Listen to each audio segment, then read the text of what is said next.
to the pandemic. Members of the public may participate in the meeting by following the instructions listed on the city agenda, on the website. No, on the actual agenda that you can find on the Planning Commission website. You may also view and listen to the meeting on live stream cable TV, the city's website, and YouTube. Following roll call during the summary of hearing procedures, we will review how the public may provide comment during today's session. Commissioner Lardenois. Here. Commissioner Aluwalia. Yes. Outstanding. You're coming in loud and clear. Commissioner Barocio. Potentially. Sorry, he is here. I just see him right now in the demos or attendees. I'll come back. Commissioner Cantrell. Here. Commissioner Casey. Here. Commissioner Garcia. Commissioner Ornelas Wise. Here. Commissioner Young. Here. Coming back to Commissioner Barocio. Here. And who was that? Oh, Commissioner Garcia. Okay, absent for now. Potentially tardy, that's all. Okay, great. Now we'll go through the summary of hearing procedures. This is the procedure for this hearing tonight. After the staff report, applicants and appellants may make upwards of a 5-minute presentation. City staff will call out the names of the public who identify the items they want to speak on. You may identify yourself by the raised hand feature on Zoom, or if you're on telephone, hit *9. In addition, you can email planning support staff at sanjoseca.gov and identify your name, phone number, and what item you'd like to speak on. As your name is called, city staff will unmute you to speak. After we confirm your audio is working, your allotted time will begin. Each speaker will have up to 2 minutes. Speakers using a translator will have double the time. After the public testimony, the applicant and appellant may make closing remarks for an additional 5 minutes. Planning commissioners may ask questions of the speakers. Response to the commissioner questions will not reduce the speaker's time allowance. Staff will unmute the speaker to respond to the commissioner. The public hearing will then be closed, and the planning commission will then take action on the item. The planning commission may request staff to respond to the public testimony, ask staff questions, and discuss the item. If you challenge these land use items in court, you may be limited to raising only the issues you or someone else raised at this public hearing or in written correspondence delivered to the city or prior to the public hearing. The Planning Commission's actions on rezonings, pre-zonings, general plan amendments, and code amendments is advisory to the council. The city council will hold public hearings on these items. Section 20.120.400 of the municipal code provides procedures for legal protests to the city council and rezonings and pre-zonings. The Planning Commission's action on conditional use permits is appealable to the city council in accordance to section 20.100.220 of the municipal code. So now we are at the call to order. Before I begin, I want to remind the Planning Commission and anyone participating in the meeting that we follow our code of conduct at the meeting. This includes commenting on the specific agenda item only and addressing the full body. Public speakers will not engage in a conversation with commissioners or staff. All members of the Planning Commission staff and public are expected to refrain from abusive language. Repeated failure to comply with the code of conduct will disrupt, or impede the orderly conduct of this meeting, may result in removal from the meeting. This meeting, the Planning Commission will now come to order. And I believe we start off with public comment. This is public comments on the Planning Commission that are not on the agendized items of our commission. So again, repeat, if you're speaking from the public tonight under public comment, it's something that's not on the agenda. Please use the raise hand feature in Zoom, or again, click *9 if you're on the phone, and you may address the commission. And professional staff, do we have anyone that has raised their hand? We do have one person. Outstanding. Who is that? Hi, this is Ines Beebe on Acorn Court. Can everybody hear me? Yes. So I just wanted to see if there was going to be any presentation from the developer for this parcel. So that would be coming up when it's actually on the agenda, and there will be a presentation from staff, and the applicant can speak at that time. And you, of course, could speak as a member of the public after hearing and seeing what they have to say. Okay, so that's like next agenda item or next meeting. No, it's coming up pretty quick. So Wait, what's street name did you say? Acorn Court. I don't think we have something on tonight's agenda for that street. Oh, As- it's off Winchester. Sorry. Yeah, it backs up to the project. Oh, Yeah. okay. Great. So yeah, so just hang tight and we'll come get you. So now we move on to deferrals and removals. Staff, are there any deferrals or removals this evening? No, Chair. Okay, great. Now we go off to the consent calendar. Apparently, we just have item A and B. One is the minutes and B is CP 22-023. This is a consent calendar item. Is there a motion on the consent calendar from anyone on the commission? I'll move to approve the consent calendar. Second, And the second was from, Casey. hey, Casey. All right, we have a motion and a second. We will now vote. Commissioner Lardenois. Oh, pardon me. Any comments on the consent calendar? I don't think so. Okay, Commissioner Lardenois, Yes. Commissioner Alawalia. I'll come back. Commissioner Barroso, Yes. Commissioner Cantrell, Yes. Commissioner Casey, Yes, Commissioner Garcia. Not here yet. Commissioner Ornelas Wise, Yes. Commissioner Young, Yes. Commissioner Alawalia. Yes. Sorry, I was on mute. No problem. We're just happy to hear your voice. Thank you so much. So we have now moved on from the consent calendar and we're entering item 5, the public hearing for SP 21-006 and T 21-012 and ER 21-035, which is a special use permit. And staff, take it away.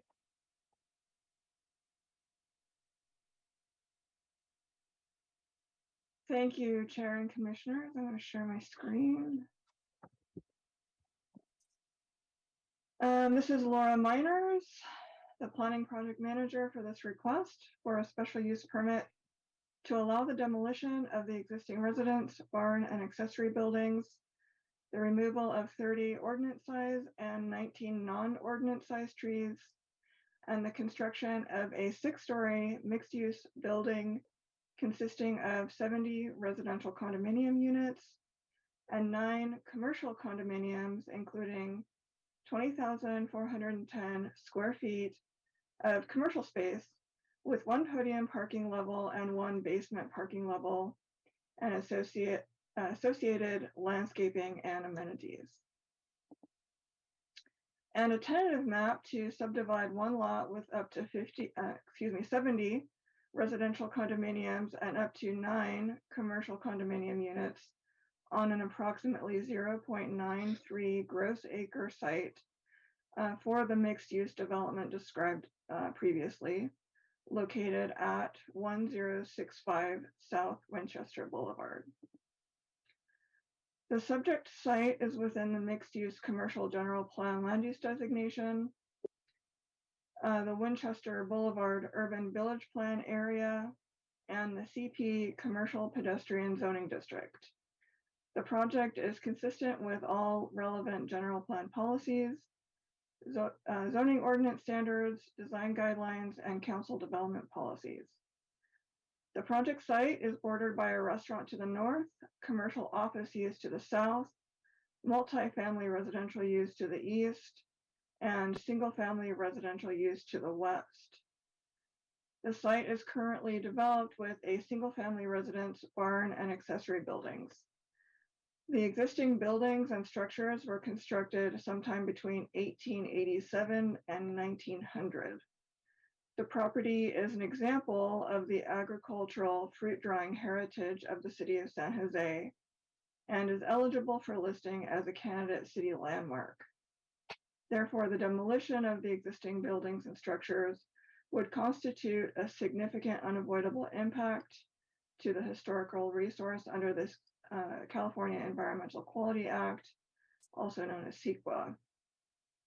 The project therefore requires a statement of overriding consideration for the significant unavoidable impacts to cultural resources as addressed in the project's environmental impact report, also known as the EIR. At this time, I would like to turn the presentation over to David Keon, the Principal Environmental Planner, to discuss the CEQA process. Thank you, Laura. David Keon. Good evening, members of the Planning Commission and the public. So I just want to quickly go over the environmental impact report that was prepared for this project. As Laura mentioned, the EIR was required because during the studies that were prepared when the project was submitted, it was determined that the structures on site are candidate city landmarks, and therefore the demolition would require an EIR and a statement of overriding considerations. The EIR was publicly circulated for 45 days from February 7th, 2022 to April 4th, 2022. We received 5 public comments. This includes from the Historic Landmarks Commission, Preservation Action Council, and Valley Water PG&E. The comments identify concerns with the alternatives analysis, the proposed project's significant unavoidable impacts to the historic resources, and also general comments about PG&E requirements and water conservation efforts from Valley Water. The city prepared response to comments, and these were posted to the city's website on September 1st, 2022, and the public was notified of the availability of these responses. None of the comments raised new issues or represent new significant information that will warrant recirculation of the draft EIR pursuant to CEQA. Next slide, please.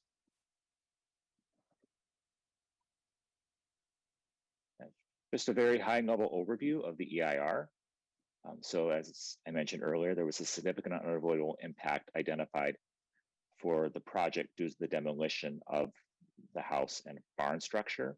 There's also a cumulative impact to historic resources identified because of the candidate sitting landmark and because of the importance of the fact that this is one of the few remaining sites left with historic agricultural uses. In addition, the EIR identified less than significant impacts that would be mitigated to less than significant with mitigation related to construction air quality, disturbance of nesting migratory birds and roosting species during construction, potential impacts to unrecorded subsurface archaeological resources and tribal culture resources, construction noise, and office employee vehicle miles travel. Next slide, please. As required by CEQA, the EIR identified several alternatives to the site for disclosure, and these alternatives would evaluate alternatives that would minimize or avoid some of the identified significant impacts. 3 project alternatives identified in the EIR analysis included the no development alternative, which is essentially leaving the site as is, the alternative to retain the existing structures in place and redesign the proposed project around the candidate city landmark barn and residence, and finally, an alternative to relocate the barn on site and retain the historic structures and then redesign the project around the relocated structures. CEQA requires the city identify an environmentally superior alternative. The no development alternative would be environmentally superior, but absent the no development alternative, the next environmentally superior alternative would be the alternative 3, which is the relocation and retention of the historic structures on site with the redesign project. Next slide, please. And I'm going to give it back to Laura for the staff recommendation. Thank you, David. Therefore, staff recommends that the Planning Commission recommend the certification of the environmental impact report in accordance with CEQA, the approval of the special use permit, and the approval of the tentative map to the City Council. This concludes staff's presentation. Thank you, staff. Is there an applicant here to speak on the item? Yes.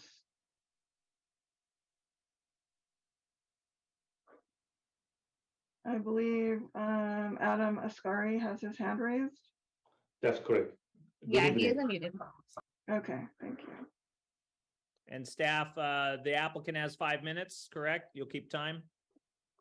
Yes, applicant has 5 minutes, Mr. Chair. Adam, Yes, do you good need to evening. share your screen? Actually, I don't have nothing to share, if I may. Okay. First of all, I want to thank the planning department for their hard work. It was a long and extensive research that they did. We are grateful for all the hard work that they did. As they mentioned, there's extensive study and report was done. I do understand that the site, due to the age of the building, is considered to be historical. And I was involved with other projects were historical. In this project, we have no significant architect that was involved or no significant event or a special person was associated with that property. As everybody are aware, we have a shortage of condominium in city of San Jose, which this would definitely help the community. In addition, we did not ask for no variance. We followed the guidelines of urban village. Any dedication, we dedicated. Any easement, we provided. So we asked for no variance, and I do appreciate that Plan Commissioner recommend our project to City Council for approval. Thanks so much. And if I may, I'd like to reserve my remaining time for if any question comes up so I can answer. Thank you, everybody. Okay. And you don't have anyone else speaking for you, just yourself, and you're done. And then, of course, you'll have time after the public speakers. I do have an architect on the call right now. Did you want that person to speak now while you have time, or? We do it at the end if you don't mind. Okay, fair enough. All right, then we'll go to see who's raised their hand in the meeting, and staff will call upon those individuals.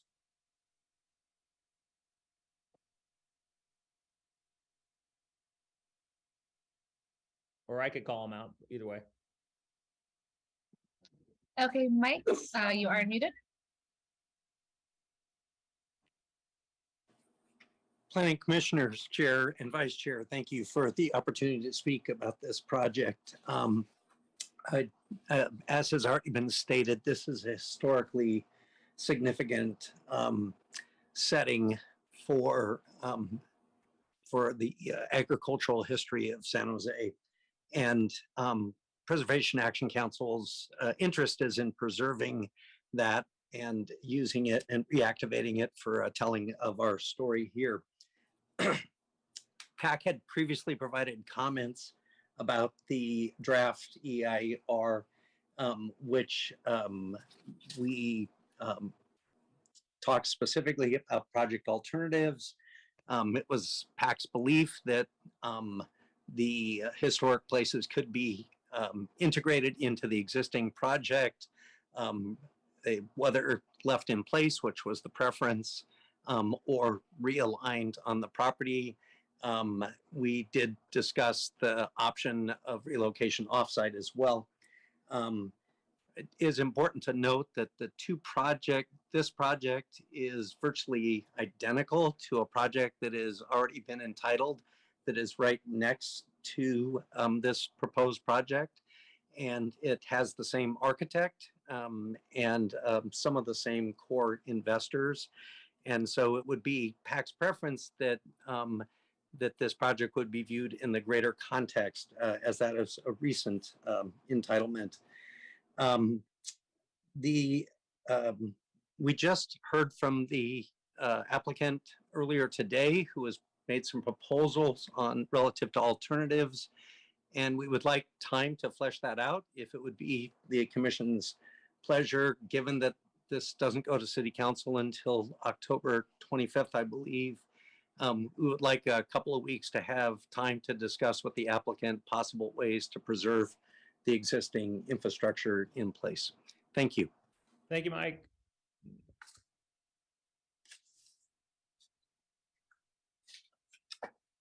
Ines, you are unmuted. Inez. Ines, go ahead and unmute yourself. Sorry, I thought I was already unmuted. The question that I have is on the size. So I know the plan that was approved for the adjacent lot is going to be 6 stories, but it steps down to the rear.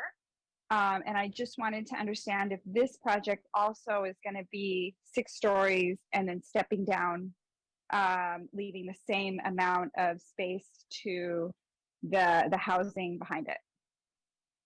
Okay. Anything else? That's it. Well, I'm sure staff will answer that question. Moving on to the next speaker. Chair, I think Commissioner Garcia is in the attendee queue. Okay, or it's. I guess so, huh? Well, then that would be. Yes, he is. Great. We could promote him as a panelist. And then move on to the next speaker. Or- Looks like we don't have any more speakers at this time. Okay, great. So we've taken public comment. Now we'll go back to the applicant. Applicant and or your architect. If you would like to take your time, that would be great. Thank you.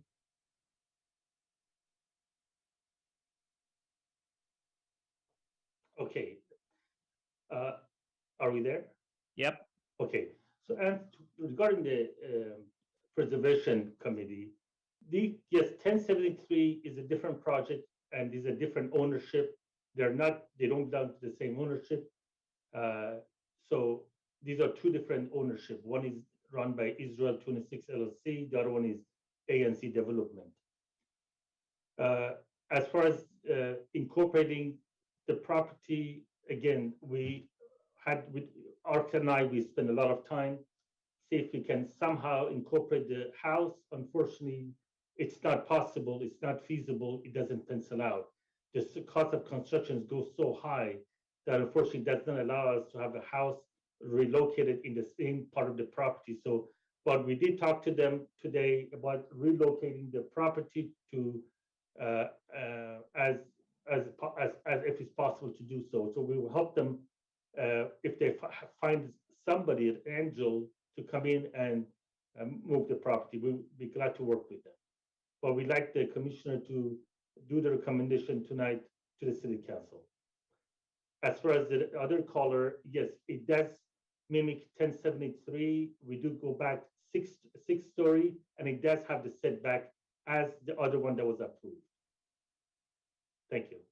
And sir, that you meant to use the terminology step down, is that correct? That's correct, step down. Thank you. Okay, and anything else, or your architect, or anything else from your team? Sam, if you'd like to add anything to it, please raise your hand. I thank you.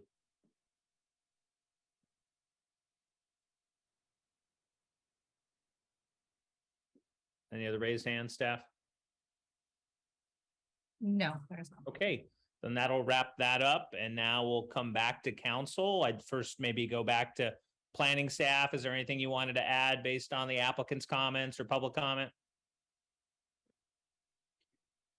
Yeah, I just wanted to share the elevations. If I can share the screen. So yeah, this is the elevation of the building. It is 6 stories high, and it does have the step down here. Okay. This is the Winchester Boulevard side, and this is the rear. All right. Anything else, staff? That was it for me. Okay, Commissioner Young. Actually, I think Commissioner Lardenois had his hands raised first, so I'll defer to him. Fair enough. Hard for me to tell. Commissioner Lardenois. Thank you, Commissioner Young, and thank you, Chair. So I'm just curious. This is in an urban village area, and I took a look at the Winchester Urban Village Plan, and I was surprised that it doesn't address historic preservation. And I guess that's surprising to me, given that, this existing use was known on this property at the time the plan was drafted. And so I'm just curious, is that in general something that's taken into account with urban village plans, or is it just that not part of the process at all? Staff. David, did you want to take that? But I do know that so- the general plan takes historic preservation into consideration. Laura, you can go ahead and explain. Yeah, thank you. There was a conversation with Michael Brio about specifically why this project was excluded from calling it out as historic in the urban village plan. And at the time, I think he said something about they had a conversation with the owner and they agreed to leave it out. Is Michael Brio on the meeting today? Don't see him. Okay. Maybe that would be a good follow-up for Michael Brio or John too. John too, acting division manager. When they do these urban village projects, they go out and do general surveys of these specific properties as well as reach out to the community, right? So during these outreach, I don't think this project came up based probably on the owner's perception as well as community as historic. But as with every project, it's a much deeper dive in the historic context of it. But if it is like already an historic structure or a huge community interest, then they're more likely to add it and put design guidelines and other aspects within the urban village plan. So, but during the outreach project, it did not appear that this was a lot of interest to put specific policies in that. But then through our normal course of development review and general plan policies and other aspects, that's where we are today and why we have an EIR. Okay. Thank you for that. Yeah, because I guess I can understand why, if it doesn't come up, it doesn't come up. And given that this isn't, my understanding, it's not actually registered as a historic place currently, right? So, correct. Okay. Yeah. Okay. And then my other question is, I guess question for Mark. I think this is the first time we've had to deal with something that had a historic preservation issue like this since I joined the commission. Could you just briefly give an overview of the relationship between historic preservation and CEQA and what obligations that places on our decision? Yeah, I can certainly try. I mean, I'm relatively new to the commission as well, so this will be the first time for me. And as staff, feel free to weigh in. But the EIR states that there's a historic structures on the property, and that to demolish them as proposed by the project would lead to an environmental impact that cannot be unmitigated. And so what the commission is doing here is just making a recommendation to the council about the project, and what the council will need to do before it can proceed to actually the merits of the project will be to determine under CEQA what is called the statement of overriding considerations, and make certain findings that despite the environmental impact to the historic resource, the project is still worth going forward, and then can reach the merits of the project. I guess just to clarify the part. Oh, no, sorry. I was going to say you did vote on a project similar to this on Reed Street between First and Second, and then that structure was moved. Okay, thank you for clarifying that, Chair. Just to follow up, Mark. I know that CEQA's definition of an environmental impact can often be a lot broader than like colloquially what people might think that term to mean. So I guess this might be a super broad question, so if it's too broad, let me know. But like, why is historic preservation considered an environmental impact under CEQA? Well, what CEQA is concerned about is the conditions within the environment, not just the environment as we might understand it with the air quality, water quality, et cetera, but as well as the environment, the cultural, historic environment. So you take into account the existing conditions of the property, all the different traffic impacts, things as well, and then you determine, will the project have what's referred to an impact that's significant? And there's a guidelines and case law that establishes what that is, and the EIR is then done to evaluate those impacts and determine whether or not any of those environmental impacts can be reduced to what's called less than significant level. And if they can't, then you do what's referred to as a statement of overriding consideration. But it's looking at a general, more broad environment than what a layperson might understand as the environment. Thank you. That's it for my questions for now. Thanks. Thank you, Commissioner. And I see David Keon from staff has his hand up. Does you have something you want to add there, David? Yeah, Commissioner Gardner, I just wanted to briefly address how we consider environmental impacts under CEQA for historic resources. So there's a broader range of what would be considered a historic resource in our city's historic resources inventory. And those projects are added into the historic resources inventory based upon, as there's surveys done or projects due when they come in. If the building's more than 45 years old, we prepare an analysis, we call it Department of Parks and Recreation for DPR form that goes and looks at the historic aspects of the project. And if it could be potentially historic, then we have a full historic report done. If a project is any of these analysis, either through surveys or through a specific project coming in and then doing that specific historic report comes in, it says, this is an exceptional historic resources. It could be a candidate city landmark, candidate state landmark, and or candidate national landmark. Then at that point, even if it is not actually designated as a landmark yet, because it has the attributes that would qualify, then to be conservative for sequel, we treat it the same as if it was designated. So that's why we go through this process, and we required an environmental impact report, required alternatives that would, be shown that would reduce or avoid the impact, or also show mitigation measures that would reduce. In this case, the mitigation measures would not reduce to an impact unless it's significant, because the project is still to demolish the structure. So that, I wanted to mention that, because in terms of the realm of historic resources, for CEQA, we're mainly focused on one particular resource, and that is the candidate city, state, or national landmark. Thank you, David. Commissioner Young? Thank you, Chair. I have a couple of questions on the historical resource consideration also. The first, and I'm not sure if this should be directed to staff or the applicant. So my understanding is the Historical Landmarks Commission supported alternatives 2 or 3, and I'm just wondering why those were not adopted. I think that's for staff. Thank you, Commissioner Young. So yeah, go ahead. So this is a recommendation. The EIR is a disclosure document to show for public disclosure what alternatives reduce the impact. However, it is the Planning Commission and Historic Landmarks Commission duty to recommend to the City Council what could be adopted. So if the City Council, if the Planning Commission were to so request, you can make a recommendation that one of the alternatives be adopted rather than the actual proposed project.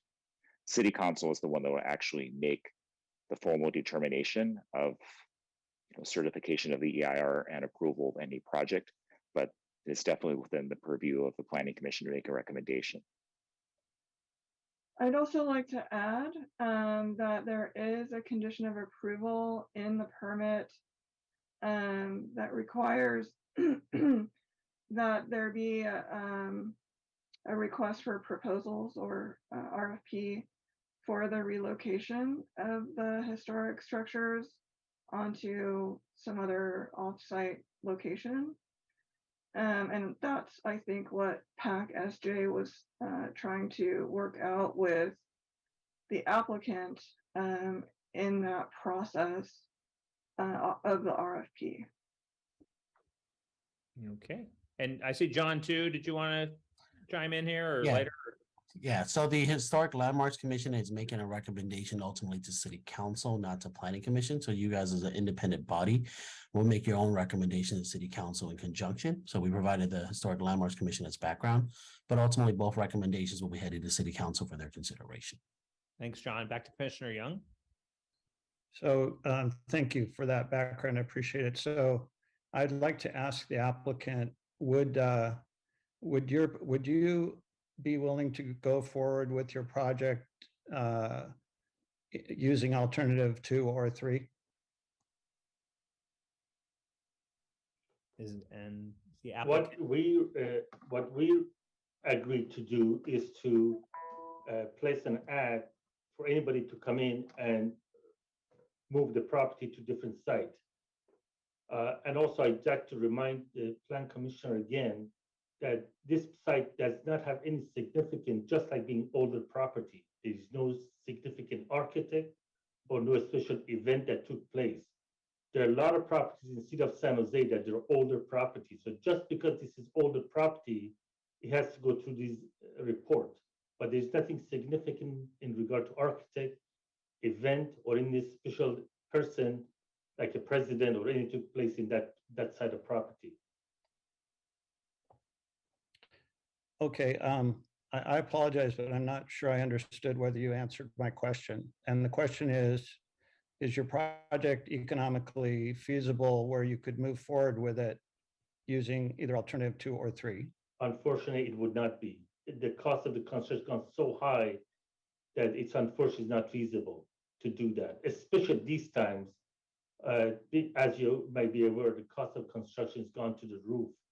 We talk about $600 per square foot construction.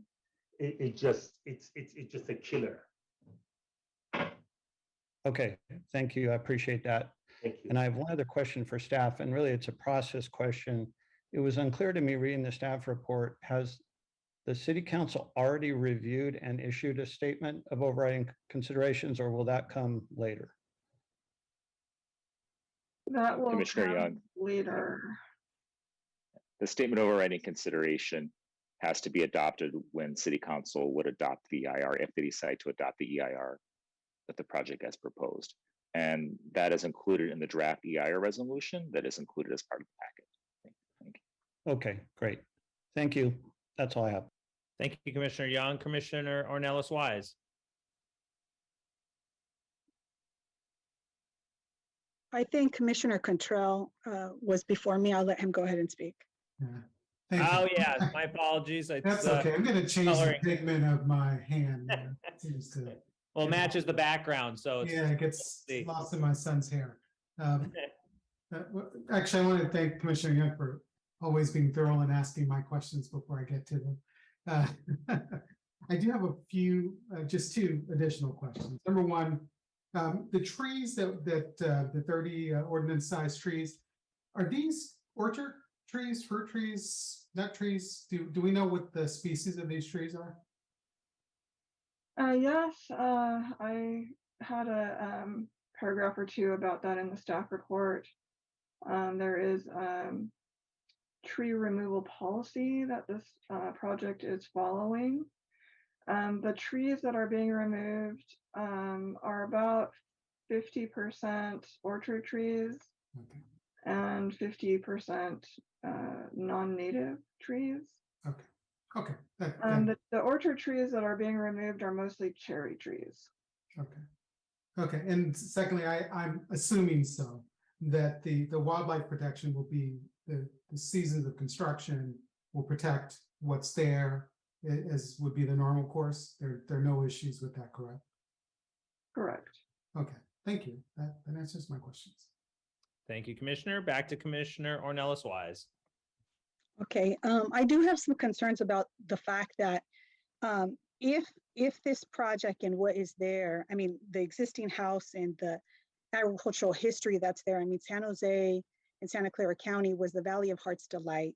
It has a rich history of agriculture and prime farmland that has been paved over, that has been lost, right? So I do think that there is some significance to the history here. If it's eligible for listing and a candidate for the city landmark, and both at a local level and a state level, it shows that there is some significant historical resource here. So I understand that it might not be feasible, given the high construction costs for the owners to right now keep these historical structures on site.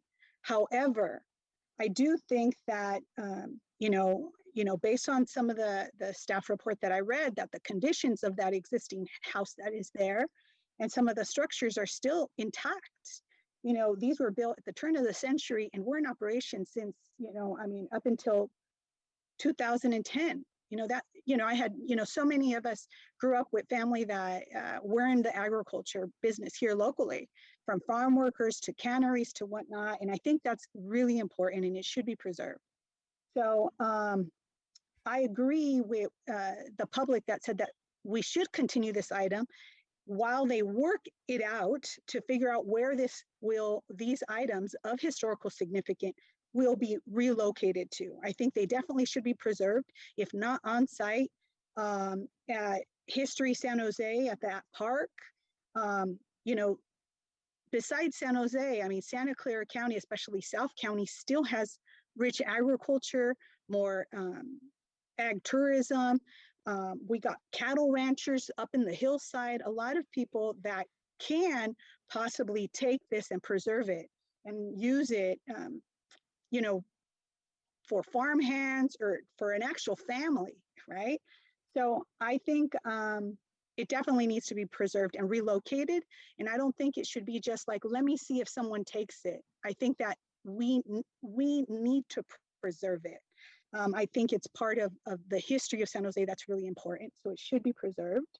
So I think that's what I have to say about the historic significance, which I think is really important. I didn't understand why the ERR didn't have an alternative that included relocation in it. But I also had some just other comments just on the project itself. One of them was, I saw that it totaled about, you know, let me see here on my notes. Okay, there was about a total of 36 one-bedrooms and a total of 34 units that were 2 or 3 bedrooms. I think right now the city has the opportunity, as these mid-rise buildings go up all over the city with these urban villages, to ensure that at least half of the units are 2 to 3 bedrooms and are really accommodating families. So in this case, it's really close as 34 and 36. In addition to that, when I think about families, I also think of amenities on site. And I commend the architect and the owner with providing a little bit more open space. I did see a pond. Of course, I'd like to see more of a pool and a playground for children so that they don't have to leave outside, off-site, and have some swings, a playground for a parent to take their child right where they live and play. I think that's really important as a parent, as a mother. I have to bring that up. Another thing is that I read in the staff report, and I had a question on, will the applicant be providing VTA smart passes to its residents and the tenants? I'm not sure. I know it was mentioned. I just wasn't sure if that was the case. Commissioner, I believe that's typically when they take advantage of reduced parking. Staff, is this development taking advantage or requesting special dispensation for reduced parking?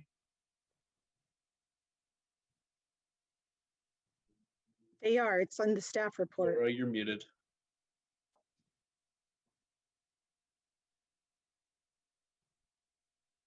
Sorry about that. I am looking at the parking right now. They are taking advantage of the parking reduction, and they have provided a transportation management plan. They will provide the following measures. Number 1, maintaining an online kiosk of trip planning resources. Number 2, providing 100% unbundled parking for all residential spaces. And number 3, providing VTA smart passes to residential and commercial tenants. Good, good. Thank you. I'm very proud of you for doing that. That's great. And of course, I'd like to see all the trees preserved, as many as possible, but I see that the ordinance does provide mitigation measures for that. So those are my comments. Thank you. Thank you, Commissioner Ornelas Wise. Commissioner Barocio. Hi, good evening. Good evening, everyone. Thank you, Chair. I have a couple questions along the lines of what Commissioner Ornelas Wise has brought up in terms of relocation. For the barn and the residents, how would that work? Would it are they going to be donated? If there's a third entity, if there's a third party that wants to do that, do they get sold again, or are they donated to this third party? It's typically provided for free, but the person who wants it has to pay for the relocation of the structure. Okay. And then in terms of if there was such a interested party, where in the process is that advertised, marketed in terms of, hey, everyone, we have this parcel that's going to be developed, you know, and then a couple of items or properties are marketed as things to consider for either nonprofits or museums or preservation companies, like where does that happen? Chair or Commissioner, I think David Keon has his hand raised. He might be answering your question. And we also do have our HPO presence now. Dana Peak is here. David? So good evening. So just wanted to quickly mention, so there's a mitigation measure that requires prior to any issuance of any demolition permit that there be notification published for relocation. And this is the case where people that would be interested in relocating the structures to an offsite location could then come and request that they would be able to come in and remove the site. If that doesn't occur, if there's no offers to relocate to an offsite location, then the next notification is a notice for salvage, and this would allow people to come in and salvage pieces of the property. So maybe not the whole property, but maybe certain components like windows, doors, lumber, and those are the processes you have to go before you go to actually issue a demolition permit. Okay, perfect. Thank you. Thank you for that clarity. And then my last question, in terms of sort of being inspired by the possibility of items or structures being relocated, does that happen with trees as well? When I hear tree removal, I think them being cut down, but is there an option also for residents or parks or some sort of institution to come and take mature trees or young trees and excavate them and then move them? Is that also an option? Staff? I don't think we've really explored that, to be honest, the relocation of these mature trees. Generally, mature trees do not survive very well when they're relocated. The only ones I've ever seen really relocated are palm trees, is probably because the root systems aren't as extensive. But most other trees, relocation of law trees, generally do not do well when they get relocated. True, but I wonder so like Mr. Keon, when the notifications go out, are trees included in the possibility of salvation or relocation?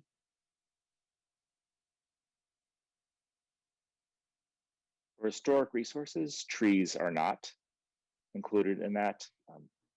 So there's no requirement for or request. It's not part of the historic resource relocation. It's obviously possible that that it could be offered tree relocation, but relocating trees is, as John too mentioned, often very difficult and not always successful. So that if it's not relocated, then the idea is there's planting and the mitigation for the ratios, the standard city ratios of tree placement. Right. And if there was like a neighbor or someone that really, I mean, not just for this project, but I'm just kind of thinking down the road, if we, well, I mean, at every meeting I've been at, we've always talked about trees. If there's a special tree and someone has the funds and someone, is not that old, right? So perhaps it could be uprooted. Is that something that a third That would party? be for the city council, Commissioner. That would be the city council would need to propose that and make that an ordinance.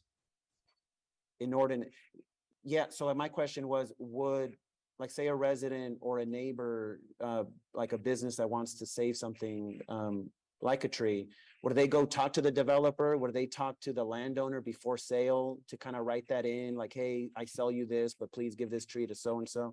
Like, I don't know how that would work. A private transaction. Yeah, unless like they bring it up as a condition as part of the project where there's an interest and we would have purview to add it as a condition of a project. I don't think staff can force them to transfer or require them. And as the chair has said, unless there's a specific ordinance to force it, it's not usually a condition we would add. But certainly if they agreed, volunteered and do that, staff would be happy to help facilitate that conversation. And I imagine like once the developer owns the land, someone can go to the developer and say, hey, like, how about those trees, right? Is that a possibility? Anything's possible, but yeah, I would say, I think if you're going to remove the tree and it's available, I would hope that the owner and the applicant are open to that discussion to facilitate that, especially if they're going to have equipment there anyways. Maybe just, hey, as a faith, a good neighbor, can you move this tree over here, dig a hole for me potentially? And in terms of doing that, we would hope that that kind of gesture is available. Thank you. Thank you for entertaining my very peculiar questions about trees. Thank you. All good, Commissioner Barroso. It's I think we encounter this all the time, and it's a fair question. But as mentioned, there's no ordinance, and as staff said, moving trees isn't so simple because of the root system, and they may not make it. So that's just part of the complexity. But it's clearly, if the property owner wants to make them available to anyone at their own risk, I guess that's the option. Before we go back to Commissioner Lardenois, I just wanted to ask a few questions myself.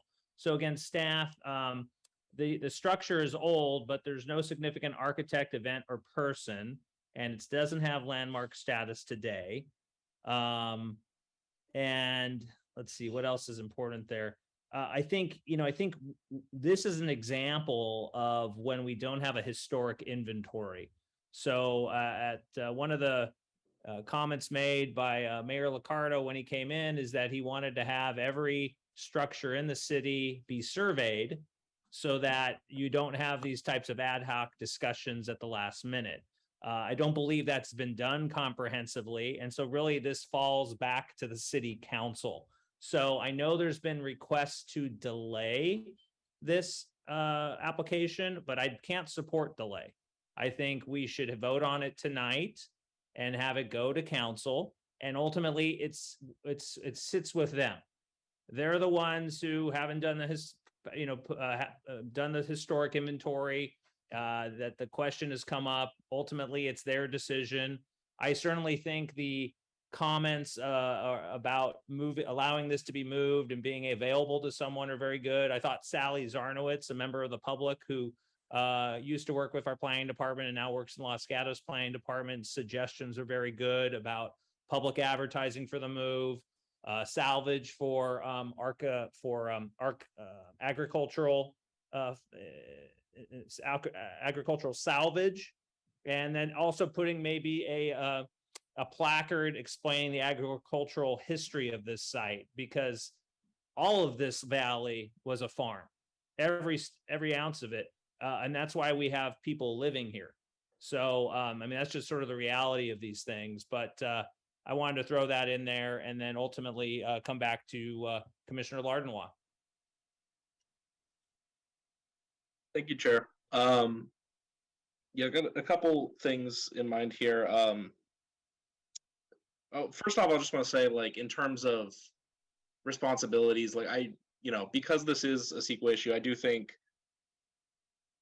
it is something we're weighing in on the historic preservation aspect. And so I'm personally not sure where I'm coming down on how that impacts our recommendation on the CEQA issue, but it absolutely is something that we're responsible for making a recommendation on.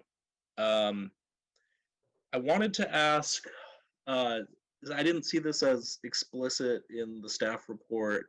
It says your residential condominiums. These are 4 individual sale units. Is that correct?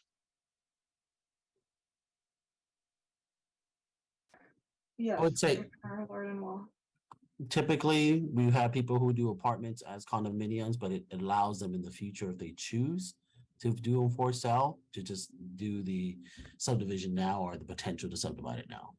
So it does not always guarantee it will be for sale, but it is setting itself up that it could be. Gotcha. And I'm just curious, for the applicant, are you planning to sell units individually, or would it? Yeah, just wanted to clarify that. Can you hear me? Yes. At this point, we haven't decided. Again, it depends all to the market, we're market driven, obviously. So, but I do want to add 2 things to the last comment. One is, even though the city did not require us, what we decided to do as a good gesture is, instead of demolishing, whatever the funds that's required to demolish, we allocate that to whoever wants to move the property. We allocate that fund to them so they can make it easier. I did place an ad months ago just as a test of water in Craigslist, and we have numerous people called in and they were interested. One person actually came and looked at it. He loved it, but again, we could not move the property until we go through the process. The second thing I really want to make sure Plan Commissioner respectfully hear me. There's a lot of developers watching these events. There are a lot of houses, older houses in the city of San Jose. And if in last minute we decided to kill the project, I think they send a bad signal to the developers that city of San Jose is closed for business. Here we're coming to spend millions of dollars, and 2 years in the project, and we found out that this is going to get blocked. So I think it sent a bad publicity for Urban Village. Again, I said that before, this has no historical evaluation, just being old. No significant architect, no significant event took place in this. But there are other houses in the city of San Jose follow and mimic this criteria. If that's the case, then you scan every single developer that they don't touch the city of San Jose anymore. Thank you. Thanks for the answer on the sale plans for the development. So yeah, I just want to say, independent of the historic preservation issue, which understandably has dominated this discussion because it is an important thing to consider. This is a project that manages to squeeze a lot of use onto a relatively small parcel of land. I think that's really impressive, and this is exactly the kind of project that we are trying to create with urban villages in San Jose. But yeah, so anyways, I'm still not sure where I'm arriving at on the historic preservation issue, but I just wanted to clarify, because it hasn't been really explicitly discussed. This is a really good project, and even more reason why it's important to come to a well-considered decision on the historic preservation issue. I think the weight of having so many properties. Pardon me, Mr. Applicant, Mr. Ashkari, you need to be asked a question, so. I apologize. No worries. That's it for my comments for now. Thank you. Thank you, Commissioner Lardenois. Commissioner Young? Thank you, Chair. This is a tough call for me, but a couple of things. One is that whatever recommendation we make here, it's going to go to the City Council for the ultimate decision, and they will have to, if they want to approve the project without the alternatives, they'll have to pass a statement of overriding considerations. So based on that, I tend to agree with the chair that we should not delay the project and move it along. The other thing is that we've heard from the applicant that it's not financially feasible for him to do either of the two alternatives. With that being the case, I agree with Commissioner Lardenois. This is a really good project. This provides some housing and some employment opportunities on a very small parcel. So, as I said, I think it's a tough call, but I'm going to make a motion that we approve the staff recommendation as written. Second. Motion and a second. Any discussion on the motion? I think Commissioner Cantrell, your hand's up. Yeah, actually, it was up before the motion. I was curious about the affordable housing mix, if there was any at all, or if they were just paying into the fund. Staff, is this development abiding by the current ordinance that the city has for affordable housing? There is a condition of approval to comply with the IHO, but they are not proposing any affordable housing. I believe that they are paying the in lieu fee. Okay, I just assumed. Thank you. Commissioner, just want to make sure I'm not missing anyone here. Commissioner Lardenois? Yeah, thank you, Chair. Yeah, so I just I went through the letter from the Preservation Action Council again, because I mean, they are I think the only public comment or correspondence we received about the historic preservation issue, and their letter is very much about process, and I mean, I think that's important that the city do its due diligence in evaluating whether this is a historic property or not. But I also don't see in the letter like a specific argument for why these particular structures on this property are historic. And I do agree that age alone is not a determination of whether something is historic. So I'm comfortable supporting Commissioner Young's motion. And then also on the issue of doing a deferral or not, I'm not sure what value there would be in doing a deferral because there's still the same amount of time between our decision.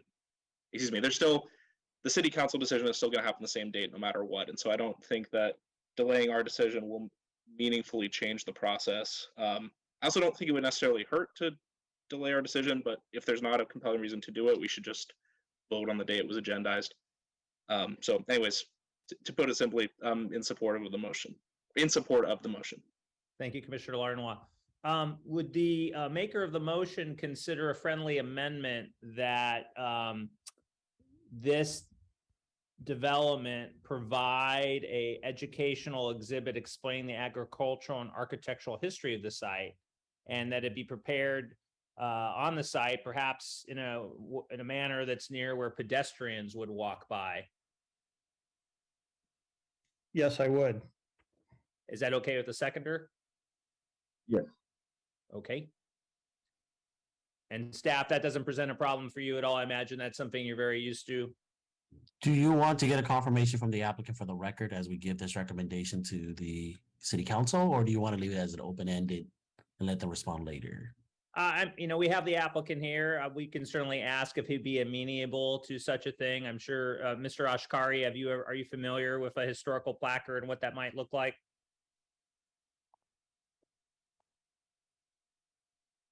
I think he's muted, or Mr. Ashkari. I think he might have fallen off the meeting. Oh, there he is.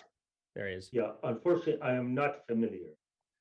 Well, essentially, it's something that's about abdomen height of a pedestrian that typically will have pictures of what the structure was or what the site is and a little bit of a story.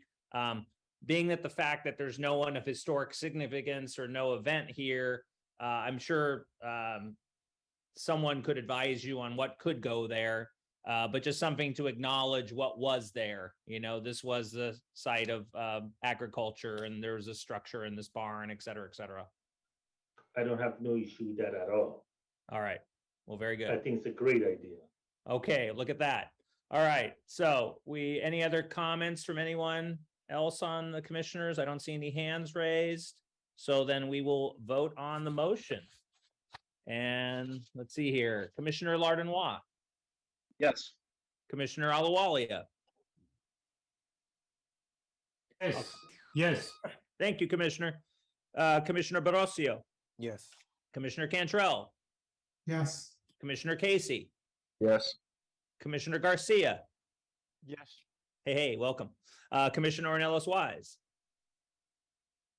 No. Okay. Commissioner Young. Yes.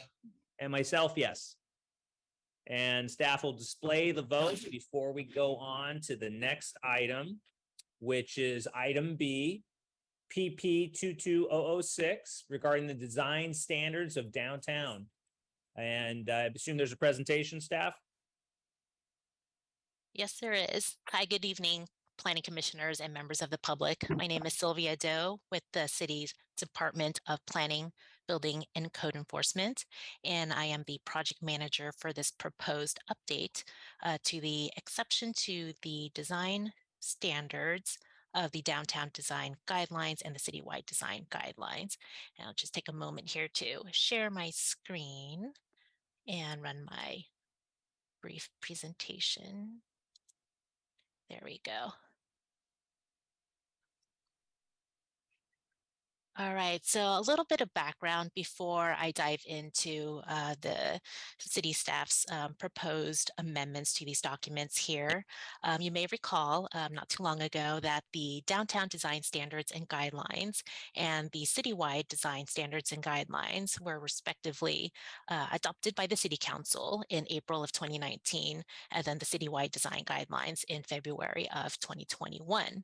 And as you can infer from the names of these documents, both design guideline documents set forth the city's design requirements for evaluating development proposals, where the downtown design guidelines establishes the design requirements for downtown and Diridon Station area, and the citywide design guidelines document establishes the design requirements for areas outside of downtown and the Diridon Station area, with the exception of single-family homes and modifications to historic buildings, which have their own set of City Council adopted design guidelines. And just to put out there some definitions here, both design guidelines documents define design standards as objective design requirements that are quantifiable and verifiable. Projects under review must meet the design standards of the downtown design guidelines or citywide design guidelines, depending on where the project site is located in the city. And both design guideline documents include a process by which a project applicant may request an exception or exceptions to one or more mandatory design standards. And again, both documents establish a design standard exception process by which a project applicant must submit a written request for staff and the decision maker's consideration, where the decision maker of the permit, so that could be the director of planning, it could be the planning commissioner, or it could be the city council, again, depending on the permit itself, that would dictate who the decision maker is. But the decision maker would consider the request and must make various findings in order to approve or deny the request. And so the current process outlines these following findings here, in that the decision maker must consider whether there's a physical constraint or unique situation that isn't created by the project applicant or the property owner and isn't caused by financial or economic considerations. And another finding is that approving the waiver or exception would not create a safety hazard or impair the integrity and character of the neighborhood. A third finding is that the proposed project must meet the intent of the design standard. And then lastly, specifically, this is just currently for the downtown design guidelines document, that the project must meet all other guidelines and standards in the design guidelines. And ever since both of these design guideline documents were adopted anywhere between 3 years ago with the downtown design guidelines and a year ago with the citywide design guidelines, planning staff has received, project applicants rather, have requested over 30 exception requests for 10 development projects. And from there, decision makers have granted 12 design standard exceptions for 4 approved projects based upon current exception findings. And the remainder of the projects are still under review and hasn't been at a point in the process where it's in front of the decision makers yet. So staff's experience is that while the design guidelines have established greater predictability to the development community about the city's design expectations, staff has also experienced challenges with finding project consistency, given the rigid nature of the objective design standards. And I have 2 images here purely for illustrative examples. I know sometimes it's hard to conceptualize text and what that means in terms of design or how design guidelines may apply. So for the first image here, again, purely for illustrative examples, is the St. Joseph's Cathedral Basilica in downtown at the corner of Market and San Fernando. And so there isn't any development proposal or anything related to this, to make it very clear. But for, again, illustrative example purposes, the downtown design guidelines has requirements related to building placement so that we can activate the public realm by placing buildings near streets and public open spaces. And the design standard specifies very specifically that 75% of a building in downtown must be located within 10 feet of a public street or open space. And so just using this building, existing building, as an example, this building wouldn't meet that design standard in that it's located over 10 feet away. And here it's about 10 or 15 feet away, as you can kind of tell from the building next door, the approximate, like how far back that separation distance is from the sidewalk or from property line and the building itself. And here again, a second illustrative example is a well-known tech headquarters, not located in San Jose, but again, just an example using building placement as a design standard in the citywide design guidelines document. It also has building placement requirements where 70% of a building must be within 10 feet of a street or property line. And so here, for example, cities or planning staff or the decision maker would have a very challenging time considering either of these building designs, given that it doesn't meet the strict standards outlined in those design documents. So this just leads here to a slide that depicts the proposed text changes to the downtown design guidelines, some of which is non-technical and non-substantive. It's more for clarity purposes to align the downtown design guidelines with the text language in the citywide design guidelines exception to the standards requirements. But really the meatier part of staff's proposal here is the bottom half, where we're proposing additional set of findings so that the decision maker can have greater flexibility in considering development proposals.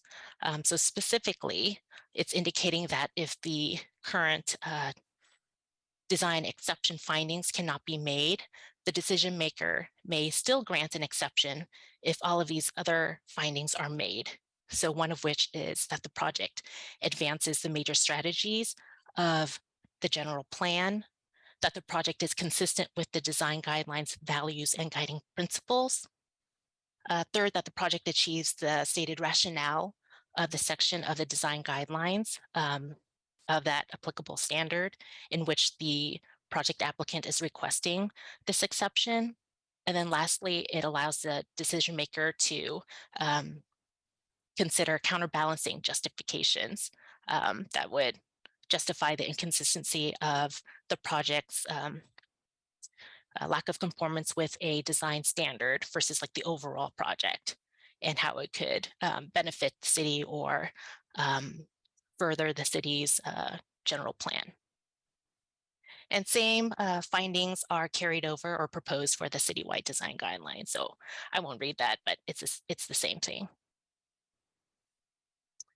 And so a little bit just to wrap it up, staff is suggesting this update because we feel that the update would allow greater design flexibility or design creativity and originality, that the proposed update would allow a certain level of flexibility in an unpredictable and changing environment and would provide room for new and unexpected design. It would also allow exception consideration factors that may not otherwise meet the strict criteria of the design standard. And the findings would still require that projects be consistent with the general plan's major strategies, the design guidelines, values, and guiding principles, as well as meeting the rationale of the design standard. And then lastly, again, that it would allow decision makers to consider counterbalancing considerations to justify the inconsistency. And therefore, just to wrap it up, staff recommends that the Planning Commission recommend that the City Council consider the determination of consistency with the general plan EIR, the supplemental EIR, and addenda thereto, and adopt a resolution amending the San Jose downtown design standards and guidelines to update the exceptions to the design standards section. And lastly, to adopt a resolution amending the San Jose citywide design standards and guidelines to update the exceptions to the design standards section. And that concludes staff's presentation. Thank you, Sylvia. Commissioner Cantrell? I'm curious, what would be the impact on the process in terms of the time it takes to get to approval? Would it expedite at all, or would it slow it down? That's actually a really great question, Commissioner Cantrell. So with the proposed staff additional findings, it would not have any impact on the process. There's no additional public hearing process, no additional layer of review per se. It would all be rolled into the current process, in which when a development proposal comes in and a project applicant requests a design exception, staff would still evaluate it like we do today. But given these additional findings, it'd be greater flexibility and less challenges that we would face. So arguably, it could be more expeditious because we're not, banging our heads against the wall trying to figure out how to make the project consistent with the design standards when it overall meets all these other city objectives and facilitates development. Okay, thank you. I appreciate it. Okay, any other commissioners? I don't see any hands up. Commissioner Ornelas Wise. I think it's great to have additional exceptions. In planning, there's always all this red tape. So to allow additional flexibility, especially in the downtown area, to allow for more creativity, I totally support the changes and would make a motion to recommend approval of the proposed changes. Is there a second? I'd second that. Commissioner Cantrell and Commissioner Ornelas Wise. Any other comments on the motion? Seeing none, I'll ask for a vote. Oh, pardon me. Are there any members of the public that wish to speak on this item? Yes, we do. Sorry, my mic was off. Yes, we do. Mike, you are unmuted. Yes, thank you, commissioners. This does sound good in terms of expediting things, but I'm just wondering in terms of informing the public of these correspondences, is there any notice that's formally envisioned for this is one of the questions that I have.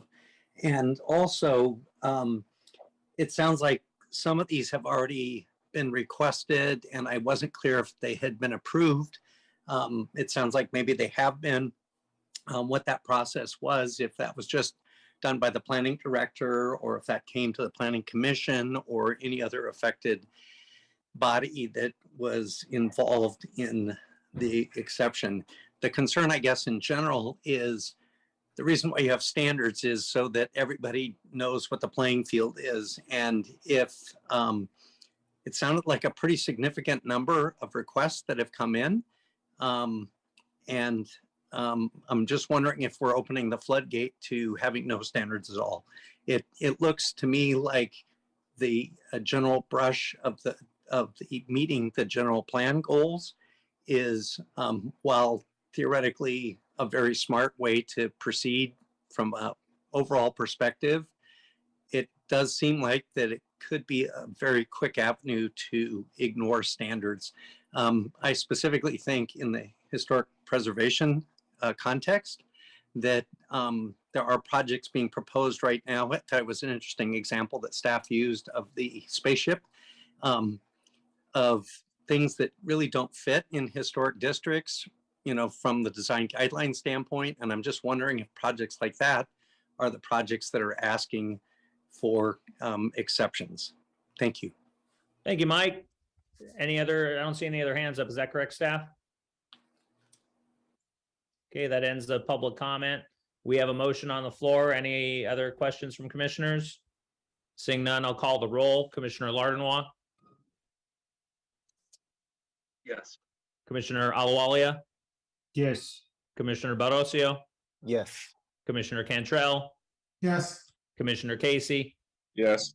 Commissioner Garcia. No. Commissioner Ornelas Wise. Yes. Commissioner Young. Yes. Myself would be a yes. Staff will display the vote.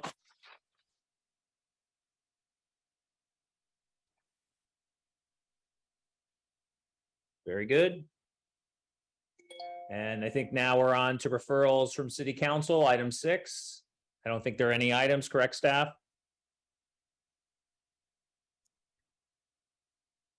That's correct. No items. Okay, moving to item 7, good and welfare. Is there a report from the city council? Yes, there is. So August 30th, a bunch of parcels went through the conforming rezoning that was passed by council. Also the plan development rezoning for 1975 Cambriana Drive, which is the Cambrian School District project that was approved. And we also had the 4300 Stevens Creek Boulevard plan development rezoning, which was also approved. And yesterday, Cambrian Park, the annexation, ordering of annexation was approved, and then there was one conforming rezoning for real property at $0 Drive that was also approved. And that's it for the council report. Thank you, Robert.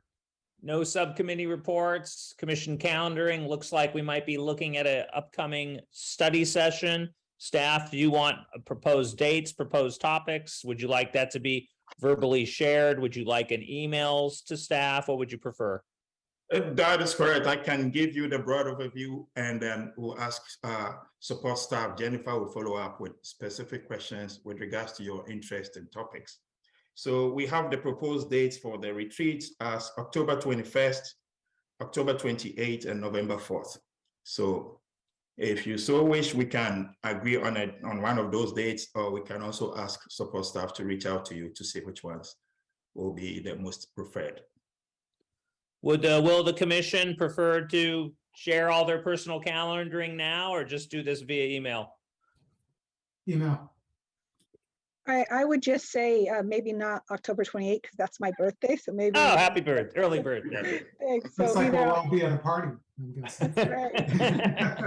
All right, suffice it to say, staff will follow up with all of us on email and coalesce on a date, and then we can share the topics that we have the most interest of.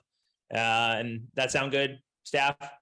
That sounds perfect. So hopefully by tomorrow or Friday, you should be receiving an email from our support staff. Great. Public record, anything there? I don't see anything. Nothing. Just checking. I don't know if people come in at the last minute. All right. Well, with that, we will adjourn. Thank you, planning commissioners. We took up a couple of very interesting items, and appreciate everyone's commentary, and appreciate the work of planning staff, and wish everyone a good evening till we see you in a couple weeks. Thank you. 152. good night. Take care, everybody.